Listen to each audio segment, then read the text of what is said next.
মাননীয় স্পিকার, জাতীয় অগ্রাধিকার ভিত্তিতে ইনশাআল্লাহ এই সরকার যে কোনো মূল্যে তিস্তা ব্যারেজ মহাপরিকল্পনা বাস্তবায়ন করবে।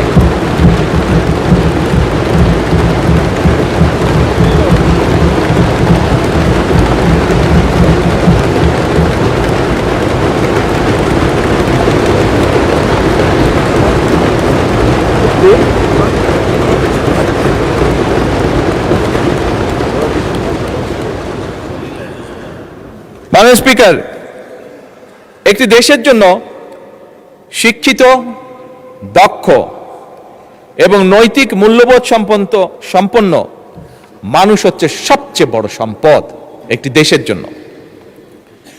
আমরা দেখেছি ফ্যাসিবাদের ১.৫ দশকে কিভাবে শিক্ষা ব্যবস্থাকে একদম পরিকল্পিতভাবে ধ্বংস করে দেওয়া হয়েছিল। মাননীয় স্পিকার, আমরা এডুকেশন ফার্স্ট।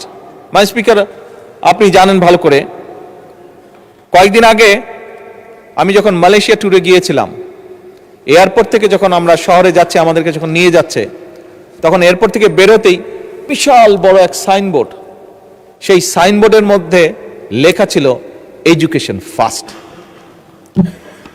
মাননীয় স্পিকার, এই নীতিতে তারা বিশ্বাস করে, বোঝা গেল তাদের যে পরিবর্তন, সেই পরিবর্তন এ কারণেই, কারণ তারা বিশ্বাস করে এডুকেশন ফার্স্ট। মাননীয় স্পিকার, আমি এবং আমরা সমগ্র জাতি আমরা বিশ্বাস করতে চাই এডুকেশন ফার্স্ট নীতি বাস্তবায়নে।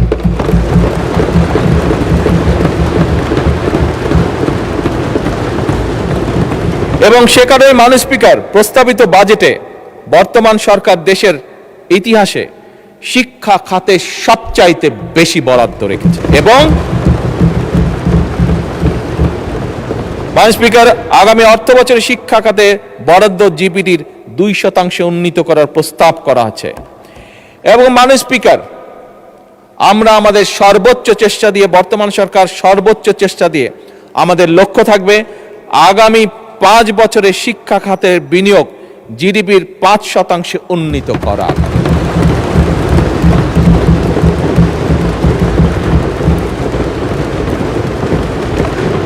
মাননীয় স্পিকার, আপনি আপনার পরিবার, আপনার সমাজ ব্যবস্থা, আমরা আমাদের পরিবার সমাজ ব্যবস্থায় প্রায় দেখি আমাদের আত্মীয় স্বজন পরিবারের অনেক ইয়াং সদস্য সার্টিফিকেট নিয়ে এসেছে, কিন্তু এই সার্টিফিকেট নিয়ে মাসের পর মাস, বছরের পর বছর সে কর্মসংস্থানের জন্য ঘুরে বেড়াচ্ছে, কিন্তু বেচারা একটি কর্মসংস্থানের ব্যবস্থা করতে পারছে না।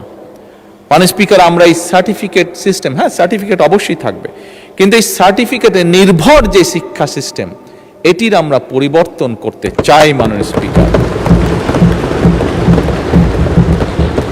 এবং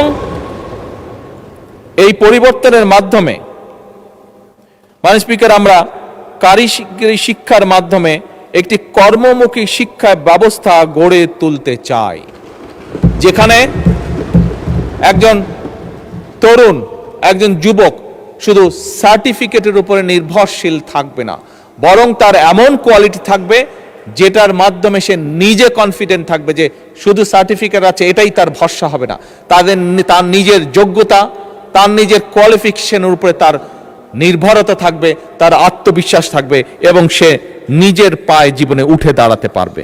এবং সে কারণে মাননীয় স্পিকার, আমরা ক্লাস 6 থেকে পর্যায়ক্রমিকভাবে কারিগরি শিক্ষা, বাংলা এবং ইংরেজির পাশাপাশি তৃতীয় ভাষা শিক্ষা আমরা ইন্ট্রোডিউস করতে চাই। মাননীয় স্পিকার, আমার চায়না সফরে আমি সেই দেশের সরকারকে বলেছি যে আমরা চাই, কারণ স্বাভাবিকভাবে তাদের অর্থনীতির পরিধি বাড়ছে এবং তাদের প্রয়োজন হচ্ছে, এখন তাদের দেশে অনেকগুলো বিজনেস সাবজেক্ট আছে যেখানে তাদের মানুষরা আজ কাজ করে না, কারণ তাদের লাইফ স্ট্যান্ডার্ড বেড়ে গিয়েছে। তাদের বিদেশ থেকে আস্তে আস্তে এমন পরিস্থিতি আছে যে মধ্যপ্রাচ্যের মতন তারাও বিদেশ থেকে মানুষ নিতে চাইছে, যে সেই কাজগুলো তারা করবে। এবং মাননীয় স্পিকার, আমি যখন তাদেরকে এ কারণেই তাদেরকে যখন বলেছি যে আমরা চাই আমাদের ছেলে মেয়েদেরকে ম্যান্ডারিন ল্যাঙ্গুয়েজ শেখাতে, তারা অত্যন্ত খুশি হয়েছে এবং তারা বলেছে তারা তাদের ল্যাঙ্গুয়েজ তারা এখানে শেখাবে। মাননীয় স্পিকার, আমি যা দেখে এসেছি, আমার সফরে আমি যা দেখে এসেছি যে আমরা যদি আমাদের সন্তানদেরকে তৃতীয় ভাষা হিসেবে কয়েকটি ভাষার মধ্যে যদি, যেহেতু আসলে আমি মাত্র চায়না থেকে এসেছি সেই জন্যই ম্যান্ডারিন কথাটি বলেছি, এই ভাষা আমরা শিখাতে পারি, আমি ব্যক্তিগতভাবে দৃঢ়ভাবে বিশ্বাস করি আমাদের প্রজন্মের বহু মানুষকে আমরা সুন্দর একটি ভবিষ্যৎ